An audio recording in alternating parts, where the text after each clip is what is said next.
mukami Allah da kuma istiqama shine ka ja ka tsaya. Kuma shiga ƙarƙashin ayan da maɗan ya karanta yanzu anda wa kirsa wa masu haƙuri.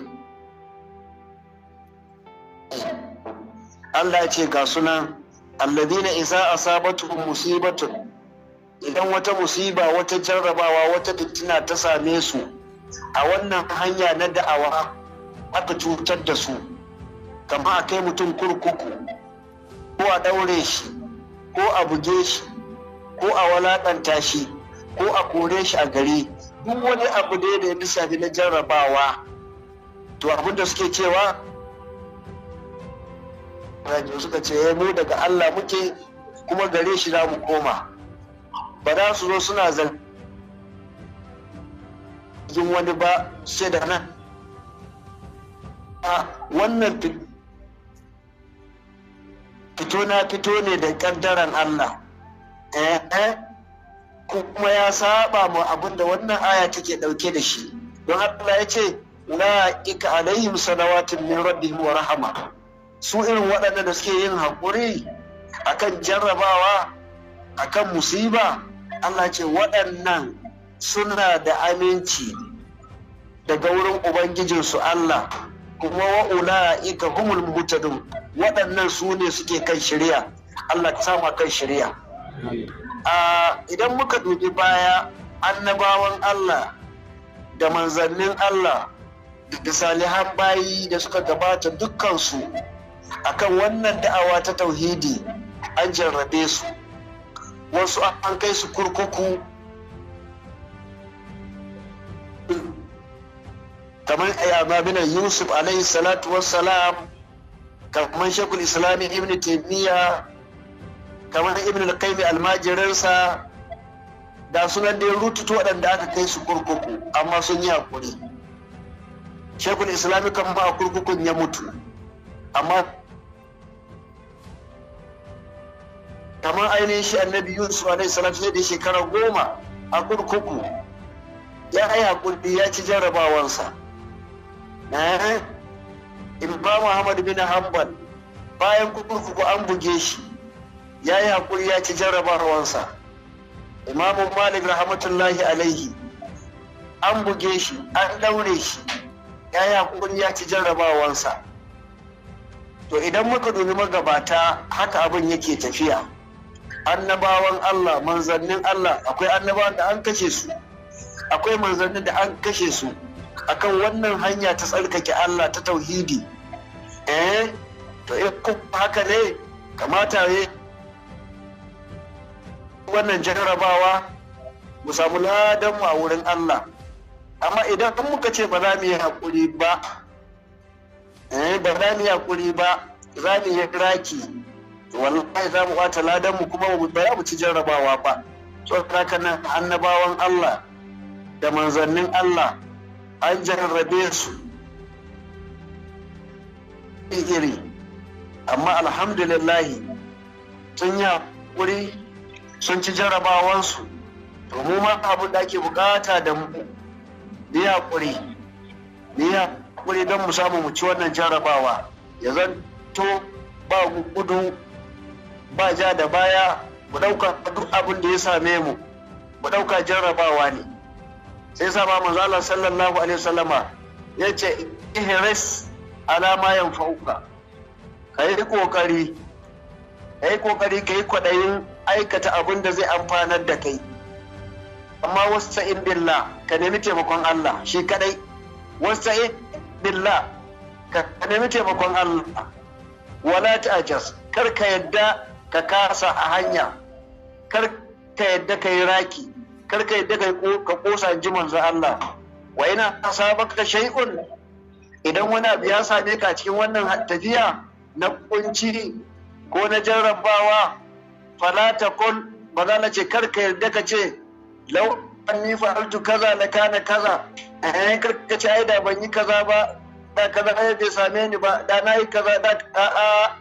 walakin kun ba za ce abin da ka ce ka samu jarrabawa qaddara Allah, haka Allah ya kaddara, wa ma sha'a fa'ala, Allah ya aikata abin da yake so ne a kaina. Manzala ce fa inna law yaftahu amala shaytani, kalma ta law da nayi kaza tana bude kofar shedan ne. Ta ina take bude kofar shedan? Shine fito na fito da kaddara. Shedan bai da kaddara ba. Bai kamata a ce kuma mumini bai da kaddara ba. Kamar yadda munafukai suke cewa yaquluna law kana lana min al-amri shay'un ma qutilna hahuna. Munafukai suke kiya manzala lokacin da aka jarrabe su, suke cewa da akwai wani al'amari a hannunmu ba kashe mu ba, da ba yaƙe mu a nan ba. Ai ita kaddaran Allah ta riga fata. In Allah ya kaddara abu zai same ka, duk takatsantsarinka, duk tsaitsayeninka, sai ya same ka. Ba yadda za a yi abin bai same ka ba. Da haka Allah ya ce alladina qalu li ikhwanihim wa qadu law ata'una ma qutilu. Duk wannan maganar kafiri ne suke cewa ku zo na tare da mu. In ba da ku zo na tare da mu, ai da ba kashe ku ba, da ba ji muku ciwo ba. Allah ya ce ai idan Allah ya rubuta abu zai samu mutum ko yana kan gadansa ko yana ɗakinsa, sai abu ya same shi. domin al-mu'min al-qawi khairun wa ahabbu ila Allah min al-mu'min al-da'if. Saboda haka nan ina mana nasiha, ji tsoron Allah, mu tsaya da digagan mu. Addinin nan ba a yin sa sai an samu jarrabawa, musamman wanda yace zai kira zuwa ga tauhidi, zai jaddada sunna. Maza Allah ce akwai lokacin da zai zo, duk wanda ya rike sunna ta kamar ya rike garwashin wuta ne. Garwashin wuta kuma kowa ya san zafinsa, kowa ya san raɗaɗinsa, ba kowa zai iya rikewa ba sai wanda ya shirya. Sai wanda ya shirya. Idan muka dubi magabatanmu, musibu sun same su, har ma ka ji annabi ko manzo yana cewa mata nasrullah, yaushe taimakon Allah da ya zo. Sai Allah ya musu almishi ce ala ku saurara, inna nasrullahi qarib. أم حسبتم أن تدخلوا الجنة ولما يأتكم مثل الذين خلوا من قبلكم مستهم البأساء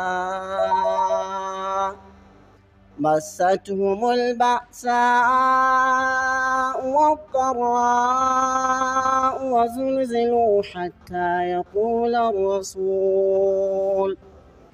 وزلزلوا حتى يقول الرسول والذين آمنوا معه متى نصر الله ألا إن نصر الله قريب ألا إن نصر الله قريب ألا إن نصر الله قريب من المحسنين. Allah sa mu ci jarabawa, Allah sa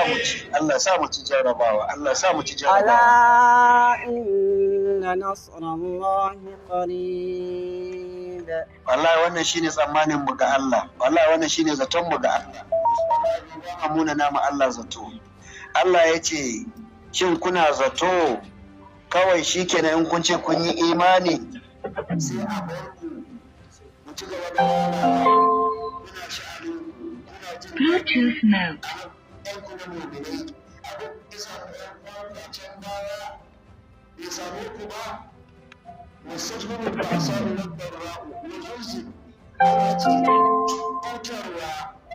Aux input mode.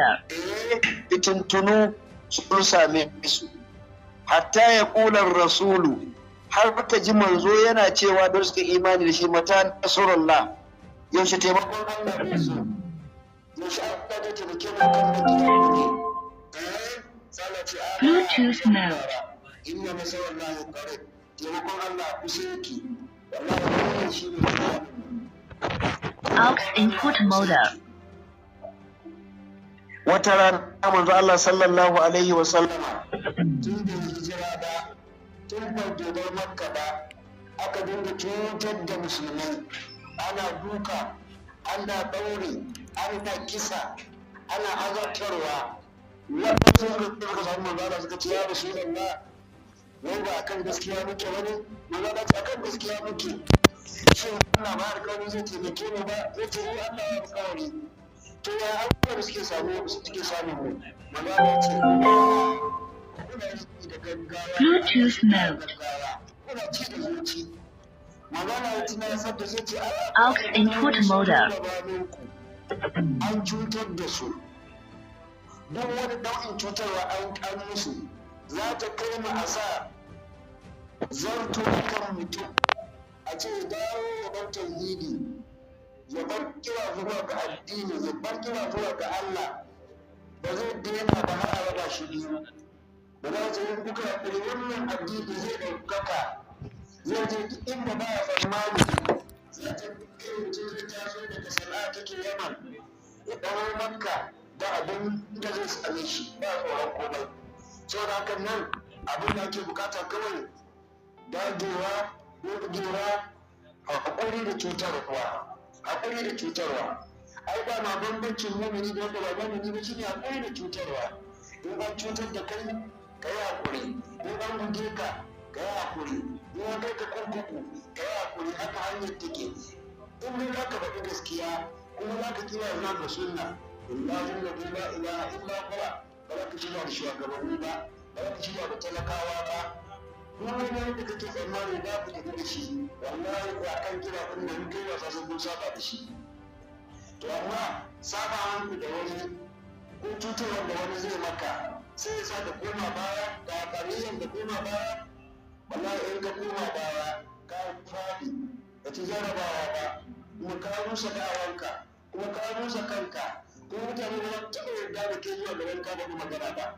Sai za ki so cewa in ka faɗi magana, in ka tabbatar da gaskiya ne, ko za a kashe ka kar ka kauce, ko za a ɗaure ka kar ka kauce, ko za a buge ka kar ka kauce, ko za a kore ka a gari kar ka kauce, ka zama daren ba gudu ba ja da baya. Ba gudu ba ja da baya, ba shikin, ba rairawa, ba girgiza, daren ta abin da ke bukata ne da ya ce. Wallahi in yi da'awa ya ga kuma tsoranci, to ya kashe gwiwar magoya bayan sama. In yi da'awa ya ga mai raki, ya mai da magoya bayan sa wato waɗanda suke bin sa kan jirawarsa, ya kashe musu gwiwa, ya bai da su baya, kuma shi da kansa ya sa su kansa ke bada abin da yake bada. To da kan ina yi wa kana nasiha, ina yi ƴan uwa nasiha, musamman rayuwar wannan takaitacciya ce, ba inda za ta je ga mutum, maganin ta kawai haƙuri ka doge, mu yi da lamarin mu zuwa ga Allah, mun samu Allah, mun rasa Allah. Wannan shi ne abin da zai sa mu ci nasara. Saboda kuma shi ne ƴan takaitaccen nasiha da muke so in gabatar zuwa gare ni gare ku. Saboda nan insha Allah daga lokaci zuwa lokaci akwai nasihohi da yawa ban gabatar, amma wannan da mun takaita za mu ci gaba da karatunmu. Malam Ibrahim ka sake karanta ayoyin da ka karanta guda biyu ko guda uku sai mu ci gaba, ka sake karantawa. Suratul Anfal. الذين يقيمون الصلاة ومما رزقناهم ينفقون أولئك هم المؤمنون حقا لهم درجات عند ربهم ومغفرة ورزق كريم.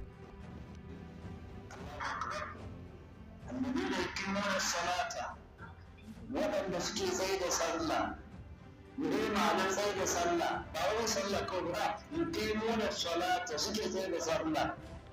Tsaye da sallah shine tun daga tsarki, mutum ya tsarki yadda manzo Allah ya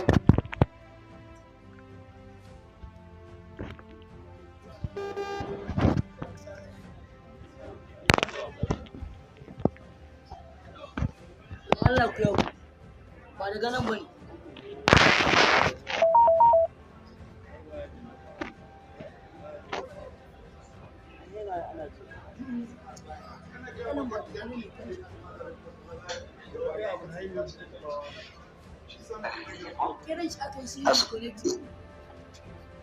Yawwa to ya sa shi a system da kuma kira shi ba zai shiga ba mana ya sa shi a system da yadda bara in an kira ba zai shiga ba kawai dai rika katse mu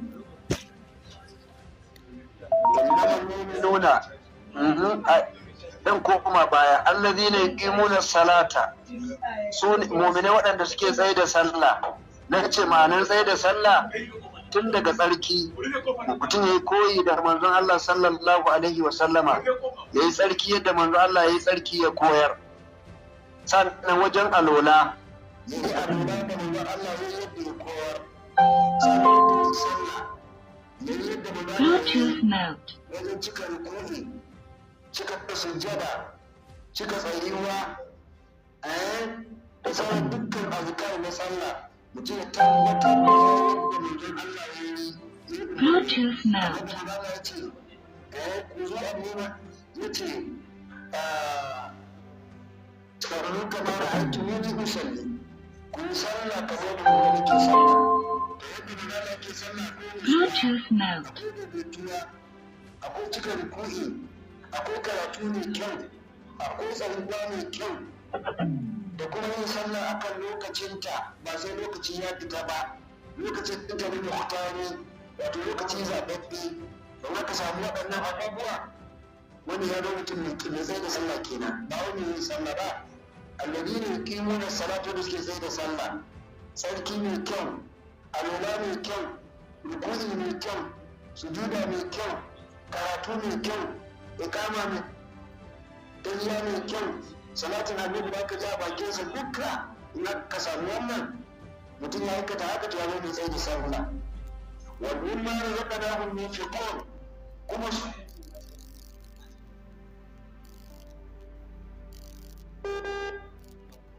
wannan ya shafi zakka ta dukiya ya shafi bada sadaka na taɓarri taimaka ma ɗan uwa ne taimaka ma abokai ne wanda ba su da shi taimaka da sauran al'ummar manzo Allah ne da suke cikin talauci musamman a zamanin da ake ciki yanzu Allah ya jarabi mutane da yawa waɗanda suke samun abin da za su ci sau uku a rana sun zama ɗan kaɗan cikin al'umma mawadata sun zama ɗan kaɗan fakirai su ne masu yawa to nan ne mutum yana da hali yana da wadata da shiga cikin wani ma da zaka na hannun fikon abinda aka abaka azurta musu suna ciyarwa suna fushewa su ba da zakka na dukiyarsu su rika ciyarwa na sadaka na tabarin yau da kullum ba a makwabta ba a fakirai ba a duk mabukaci wannan shi ne harkar dukiya wadda sahabbai suke cewa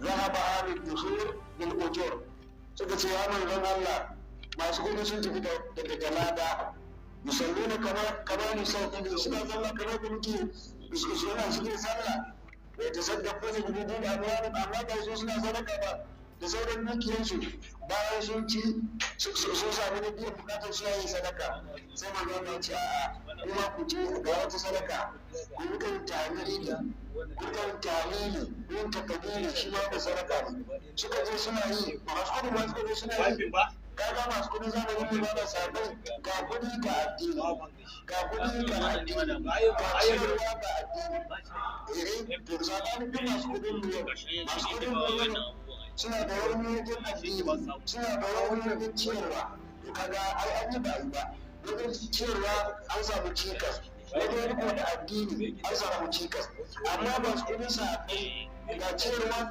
da addini abin da talakawa suke da addini su ma suna yi kuma su suna yin abin da talakawa ba ke addini sadaka ciyarwa da dukiyarsu amma da zaka da min fikon abin da muka azurta su da shi ba sa rikewa ba sa kamewa ba sa yin mako suna ciyarwa kan ya Allah ka sa mu cikin masu ciyarwa ya Allah Allah ya ce masu waɗannan sai da sallah ɗin nan su zo da sallah wadda take su ciyar da dukiyarsu wanda ika kuma nuna nuna haƙƙa waɗannan su ne mummune da gaskiya wannan shi ne ba mu da gaskiya kaga kenan yadda ne su fatu da wannan sunna ba ko da bai ne da bai ne da gaskiya ba wala duka kuma ne da hakka wanda su ne da gaskiya Allah kuma ji Allah ne Allah sai ya ma cikin su Allah ya ce zai wadannan da gaskiya da hujja da wajatu cikin da rabbihim suna da daukaka da matsayi a wurin Allah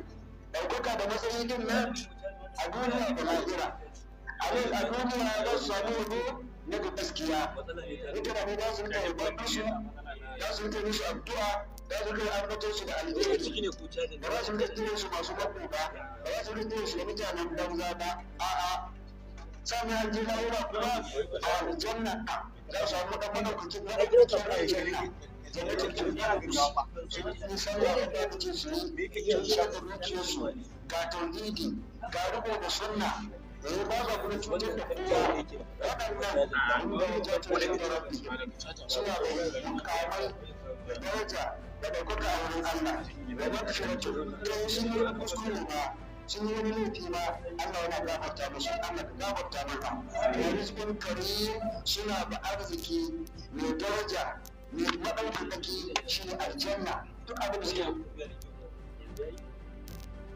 cin gaba كما أخرجك ربك من بيتك بالحق وإن فريقا من المؤمنين لكارهون كما أخرجك ربك من بيتك بالحق وإن فريقا من المؤمنين لكارهون Allah ce kama wannan kafin nan waɗansu malamai sun ture tana matsayin wawun tasiri ne ka a matsayin kamar wawun tasiri take ma ɗin nan kuma na ta al'allazi to idan an duka wannan fassara cewa kya kama cewa wawun tasiri ne ma kuma na ta allazi kenan ma'anarsa wannan ne a harajar faɗi rabbuka والذي أخرجك ربك إلى رسولة الله ubangijinka da ya fitar da kai makka kenan min bincika daga makka aka ce ya hijira ya bar makka ya tafi madina lokacin da kafirai mushrikai suka nemi su hana manzon Allah da addini suka nemi su kashe shi aka je aka yi mitin a darun nadawa kuma wani babban kafiri wani babban mushriki ya halarci wannan zama ɗin wannan zama ɗin topic ɗin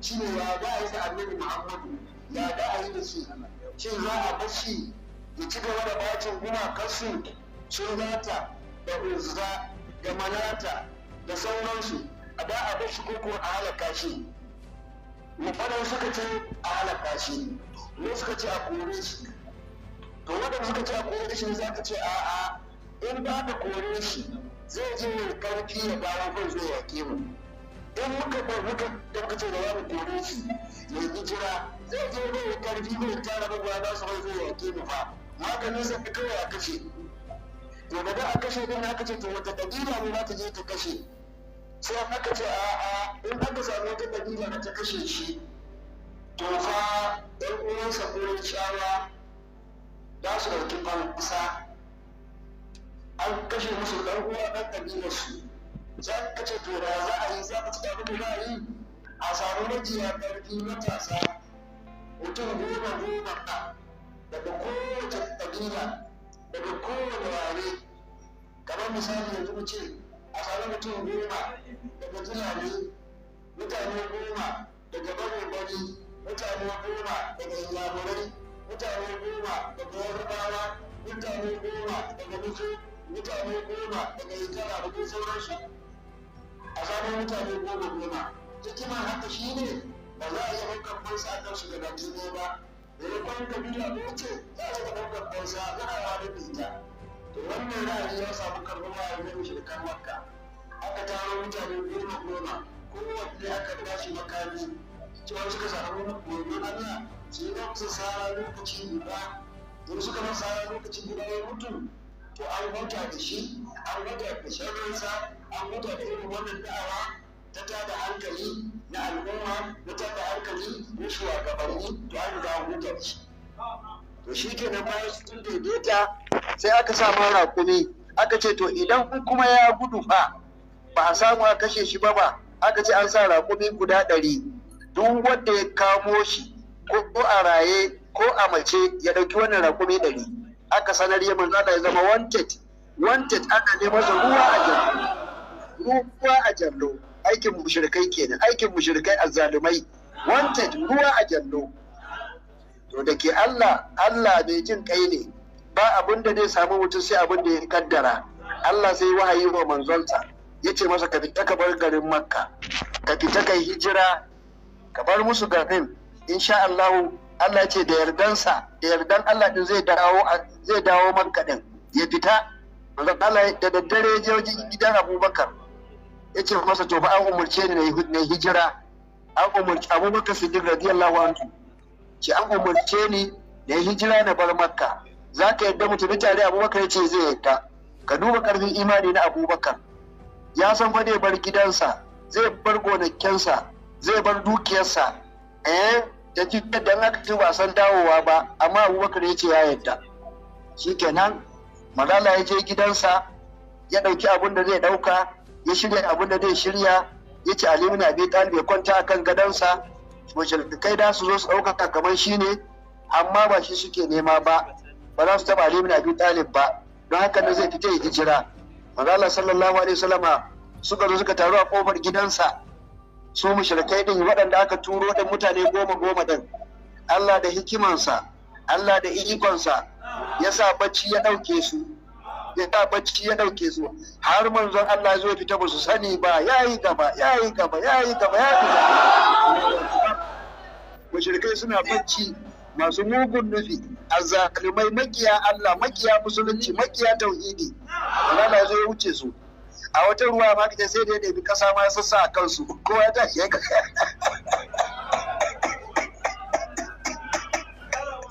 kowane mushriki ya tashi ga ƙasa a kansa, ya ce wa ya zuba masa, kowa yana zargin juna, ce kai ka zuba mu. Allahu akbar. Manzo Allah da shi da abokan suka fita. Bayan sun fita sai labari ya shi mutanen Makka cewa fa manzo Allah ya gudu fa, manzo Allah ya gudu ya bar Makka. To Allah da iko sai suka yi tauriya, maimakon su kama hanyar Madina sai suka fara yin ta kudu.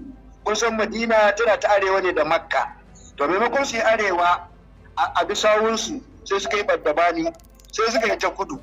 Da suka yi ta kudu akwai wani kogo da ake ce masa Garu Hira, ba Garu Saur ba, Garu Hira, wani kogo ne. Sai suka je suka buya, mushrikai suka zo har cikin kogo din, amma Allah da iko ba su gansu ba su ga manzon Allah ba su ga Abubakar ba. Har ma Abubakar yake cewa wallahi da sun ga idanunmu da sun ga mu. Ina idh yaqulu li sahibihi, Malam Ibrahim da ka tana ayi idh yaqulu li sahibihi la ta'zan inna Allah ma karanta mana ayan mu ji malam. idh yaqulu li sahibihi la tahzan inna Allah ma'ana إلا تنصروه فقد نصره الله إذ أخرجه الذين كفروا ثاني اثنين الله أكبر. لصاحبه لا تحزن إن الله معنا فأنزل الله سكينته عليه وأيده بجنود لم تروها وجعل كلمة الذين كفروا السفلى وكلمة الله هي العليا والله عزيز حكيم. Allahu akbar. Allah ya bada labari da ya ce lokacin da suka je wannan kogo ɗin, Abubakar yana cikin bakin ciki da damuwa, yana ganin kamar fa mushrikan nan za su gansu su kama manzon Allah su kashe. Manzon Allah ce ina, manzon Allah ya karfafa gwiwa sai ya ce la ta zakar kai bakin ciki, kar ka samu damuwa, inna Allah ma'ana, Allah bai yana tare da mu. Allah yana tare da mu, kar ka samu bakin ciki, kar ka samu damuwa. Kai ƙarshe Allah ya ce illa tansuruhu faqad nasarullah. Idan mushrikan Makka da sauran ire-irensu ba su taimaki manzon Allah ba, kai bar ma sun nemi su kashe shi ne, sun ma kore shi a gari, to ya Allah taimake shi. Malaman Bauchi ku ji, wallahi in ba ku taimake ni ba Allah ya taimake ni. Wa anzala sakinata ne alai, Allah ya sanya nutsuwa wa manzo Allah da sabai, wallahi ni ma ina cikin nutsuwa, wallahi ina cikin nutsuwa. Kuma wannan da'awan ba za mu bar ta ba. Wai naji ana cewa sun yi maja, naji an ce sun yi maja ko haka nake ji, da 'yan izala da 'yan ɗariƙa da 'yan shi'a da 'yan gargajiya da 'yan an yi maja. To abin da muke ba albishir da muke muku, sai yu zamu jam'u wai wallunar dubur, Allah zai wargaza wannan taron naku din, taron mujrimai, taron masu kira sharri, wai ha suna ce a sa takunkumi. Wallahi kun makara, kusa in da ku sa takunkumi ku sa ma internet takunkumi. Ku sa ma internet mujrim ka hana ji, amma wala in dai ba za ku iya sa wa internet kun makara, dan zaki ya girma. Kuma duk abin da kuma aikin banza ne, sai ana tara wannan taron, sai yu zamu jam wannan taron naku wallahi sai ya rukuje, sai Allah zai yi fitina tsakaninku. Kuma wallahi in ba ku taimaka ma wannan dama, to Allah ya taimaka mata, kuma wallahi za ku ci kunya, wallahi za ku ci kunya. Yawwa kunya ma sun ji, tunda dai sautin ba a daina ba, ku sa yanzu ku hana jin sautin, ku sa takunkumin mujrimai, makiya Allah, makiya gaskiya, masu goyon bayan ƙarya, masu goyon bayan azzalumai. Wallahi da ku haɗu da Allah, za ku haɗu da Allah. Saboda hakan nan manzo Allah sallallahu alaihi wasallam ya hijira, ya kama hanyar Madina. Suka je Madina, kalau aka sauke su lafiya, kamar yadda ni ma na baro Bauchi, inda na zo aka sauke ni lafiya, zan ci zan sha zan kwanta ba ko. Kuma ina cikin tsaron Allah, yadda manzon Allah sallallahu alaihi wasallama ya je Madina ya dawo Makka, mushrikan Makka suna cikin kaskanci, insha Allah sai na dawo Bauchi bi iznillahi, sai na dawo. Walau kare al mujrimun, ko da mujrimai ba su so ba, sai na dawo bi iznillahi. To wannan sharri kai ba yawa ka fara ba, sau nawa ga kawo hari, sau nawa duk a banza. Kuma wallahi wa ya aballahu illa an yutimma nurahu walau kare al mujrimun walau kare al kafirun walau kare al munafiqun. Sai Allah ya cika haskensa, ko mujrimai da munafikai ba su so ba, wallahi wannan haske na tauhid sai ya cika. Iyyaka na'budu wa iyyaka nasta'in, iyyaka na'budu wa iyyaka nasta'in, iyyaka na'budu wa iyyaka nasta'in. Allah kai kadai muke bauta ma, kuma kai kadai muke neman taimako, kai kadai muke neman taimako. Allah ya ce ina rantsuwa, kamar yadda Allah ya fitar da kai a gidanka kai manzon Allah, min bai cika bil haqqi, Allah ya fitar da shi bisa gaskiya. Lokacin da mushrikai suka nemi su kashe shi, aka ce masa yi hijira. To yau duk wanda ya ce mun gudu ne, to ya ce manzo Allah ma ya gudu, ko ba haka bane? Manzo Allah ma ya gudu, ya bar Makka ya tafi Madina. Haka ne, idan ka ce Allah ya gaza tsare mu, kenan Allah ma ya gaza tsare manzon Allah, sai da ya hijira. Kai munafiki, kai magana wai Allah ya kasa tsare manzon Allah ne?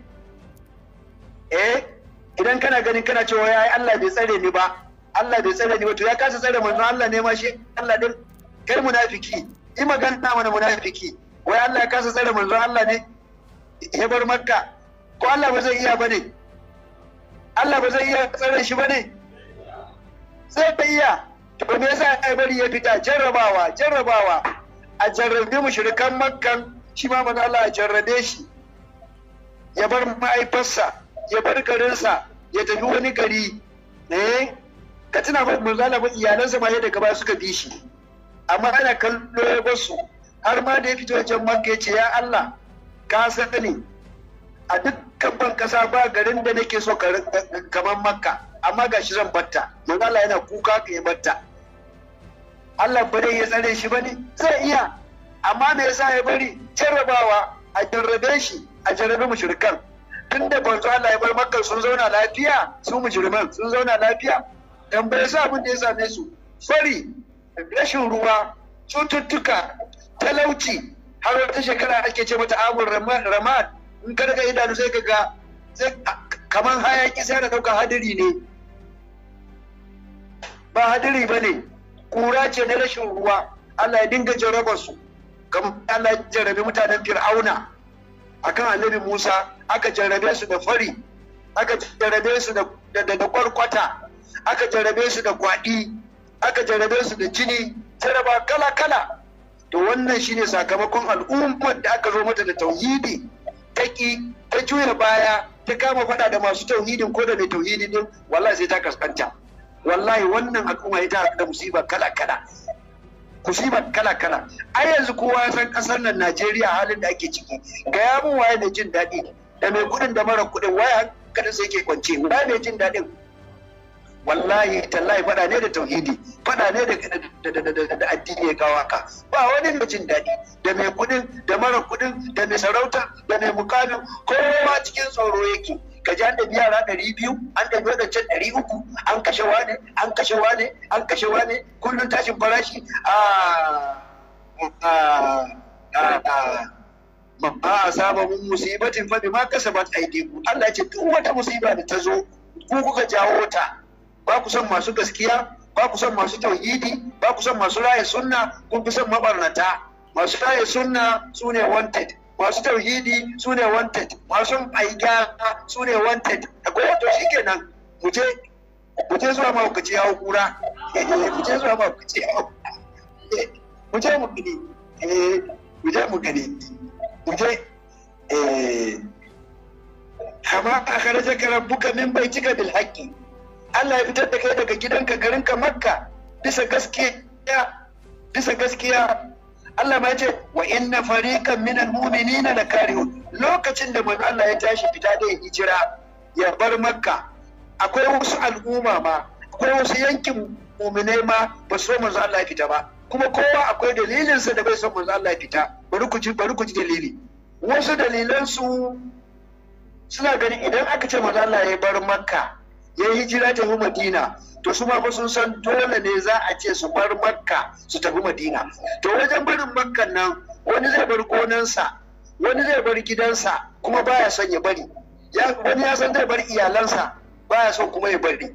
Wani kuma yana harkar kasuwanci a Makka, in ya tafi wannan harkar kasuwanci ya yanke, bai san me zai tara a Madina ba, za ka bai son malala ya gudun hijira. Wani yana neman wata mace, wata yarinya ce a Makka, ko wata mata a Makka, ya san in ya bar Makka ya bar neman ta, saboda haka nan baya son manzo Allah ya fita, wallahi ce shi ma ya fita. Wani kuma matar kila za ta manzon Allah ta yi hijira, shi kuma a Makka yana son zama a Makka, to dole in yana so ya aure ta, to kenan kaga sai ya hijira shi ma ya tafi Madina. Kenan kowa da dalilansa da bai son manzon Allah ya fita. To amma Allah ya riga ya hukunta, ya tabbatar cewa dole manzo Allah ya bar Makka ya tafi Madina, kuma duk mu'mini dole ya bi shi. Dan lokacin an wajabta yin hijira, duk wanda ya musulunta in dai namiji ne ko mace ne wanda yake da karfi da lafiya, dole ya hijira ya bar Makka ya bi manzo Allah zuwa Madina. To da yawa sahabbai, da yawa mu'mini ba sa so, a ce mutum ya bar mahaifarsa, ya bar dukiyarsa, ya bar gonansa, ya bar gidansa, ya tafi.